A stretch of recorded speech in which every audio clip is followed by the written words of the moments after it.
Hamas और Israel के युद्ध की चिंगारी जापान तक पहुंच चुकी है। रेड सी यानी कि लाल सागर की मिस्ट्री ने इस वक्त इजरायल और अमेरिका को बहुत ज्यादा डरा दिया है। 10 मिनट के कमांडो ऑपरेशन ने वर्ल्ड वॉर का बड़ा खतरा पैदा कर दिया है।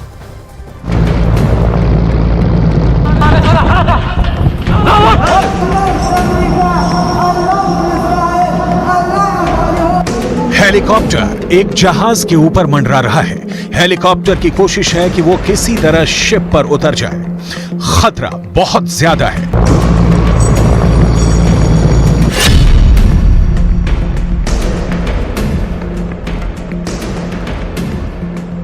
हेलीकॉप्टर के पिछले रैंप वाले दरवाजों पर 2 झंडे लगे। एक है यमन का झंडा और उसके नीचे है फिलिस्तीन का फ्लैग। ये लाल सागर है। दुनिया इसे रेड सी के नाम से जानती है। आखिर यहां रेड सी में क्या हो रहा है? हेलीकॉप्टर किसी तरह जहाज की रफ्तार से रफ्तार मिलाकर आगे बढ़ता है और इस शिप पर उस जगह पर पहुंचता है जहां ये जहाज पर उतर जाए। लेकिन अचानक इस हेलीकॉप्टर से कमांडो निकलने शुरू हो जाते हैं। जहाज पर हमला होता है और ये कमांडो जहाज पर कब्जा करना शुरू कर देते हैं।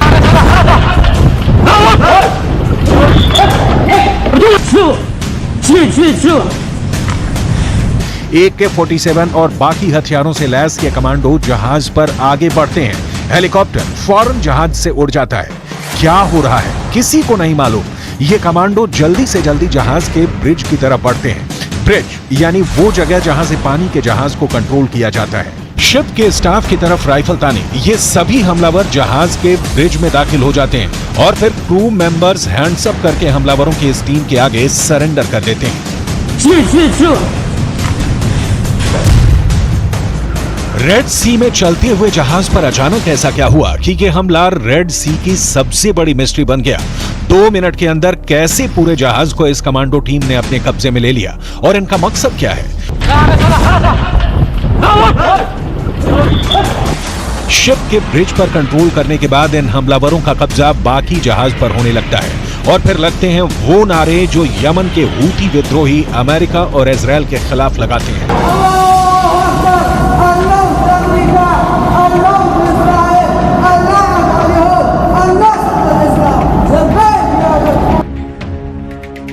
ये है जहाज गैलेक्सी लीडर जो लाल सागर से गुजर रहा था और अब यमन के हूती विद्रोहियों के कब्जे में आ चुका है। उसके चारों तरफ उनकी स्पीड बोट है। जहाज पूरी तरह उनके कंट्रोल में है। यमन में बैठे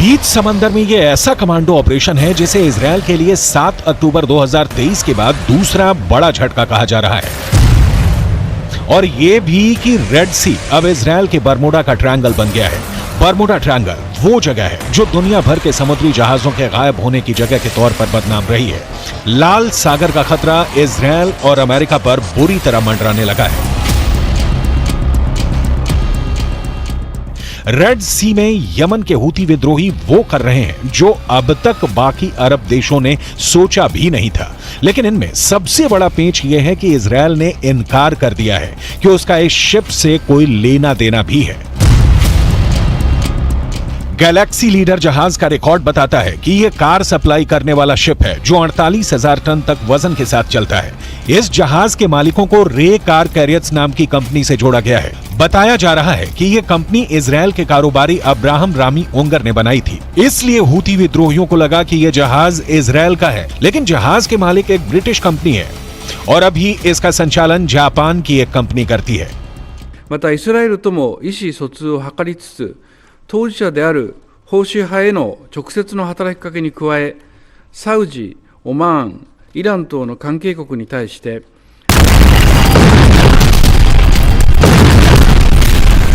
इसका मतलब साफ है, इजराइल और फिलिस्तीन के बीच चल रहे युद्ध में अब सिर्फ अमेरिका, ईरान और अरब देश ही नहीं बल्कि यूरोप से लेकर जापान तक फंस सकते हैं। इस युद्ध का दायरा और बढ़ सकता है। जैसा कि शुरुआत से खतरा बताया जा रहा है, गैलेक्सी लीडर के क्रू मेंबर्स में कई देशों के लोग शामिल हैं। इसमें बुल्गारिया से लेकर फिलीपींस, मैक्सिको और यूक्रेन के कर्मचारी भी हैं और इस वक्त ये सभी हूती विद्रोहियों के कब्जे में है।